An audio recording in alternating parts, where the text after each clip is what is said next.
Revanth Reddy Telangana CM అయ్యాక అనేక డజన్ల సార్లు ఢిల్లీ వెళ్లారు. మంగళవారం కూడా అక్కడే ఉన్నారు. ముఖ్యమంత్రి ఇలా పదే పదే హస్తన ప్రయాణాలు చేయడం విపక్షాలకు అస్త్రంగా మారింది. రాష్ట్రం కోసం ఎన్నిసార్లైనా ఢిల్లీ వెళతా అంటున్న రేవంత్ను ప్రతిపక్షాలు ఏమంటున్నాయి? అసలు కాంగ్రెస్ హైకమాండ్ తీరుపై రాష్ట్ర పార్టీ నేతలు ఎలా ఫీల్ అవుతున్నారు? Watch the story. తెలంగాణలో కాంగ్రెస్ ప్రభుత్వం ఏర్పడినప్పటి నుంచి సీఎం రేవంత్ రెడ్డి పదే పదే ఢిల్లీ వెళ్లడాన్ని ప్రతిపక్షాలు తమ ఆయుధంగా మలుచుకుంటున్నాయి.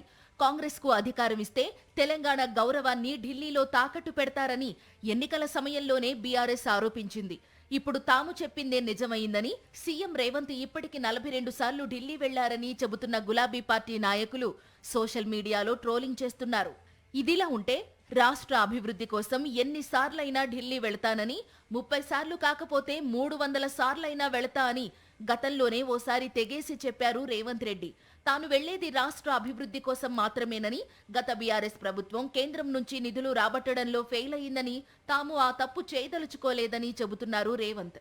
అయితే ప్రధానమంత్రి, కేంద్ర మంత్రులను కలవడం కంటే ఏఐసీసీ నేతలను కలవడం కోసమే రేవంత్ ఎక్కువగా ఢిల్లీ వెళుతున్నారని, ఇదే సీఎం రేవంత్ రెడ్డిపై విమర్శలకు కారణమవుతోందని కాంగ్రెస్ నేతలే అంటున్నారు. కేంద్ర ప్రభుత్వ పెద్దలను కలిస్తే రాష్ట్ర అభివృద్ధి కోసం కలిశామని చెప్పుకోవడానికి వీలవుతుంది. కానీ సీఎం హోదాలో పదే పదే ఏఐసీసీ నేతలను కలవడమే ప్రతిపక్షాల విమర్శలకు కారణమవుతున్నదని పార్టీ నేతలు అభిప్రాయపడుతున్నారు.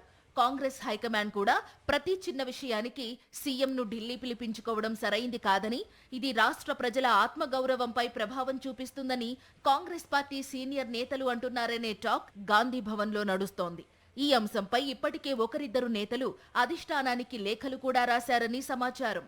సీఎం రేవంత్ ఢిల్లీ వెళ్లిన ప్రతిసారి రాజకీయ చర్చకు దారితీస్తున్నదని, ఇటువంటి పరిణామాలు అసెంబ్లీ ఎన్నికల నాటికి ప్రత్యర్థులకు పదునైన అస్త్రంగా ఉపయోగపడే అవకాశం లేకపోలేదని సీనియర్లు అభిప్రాయపడుతున్నారు.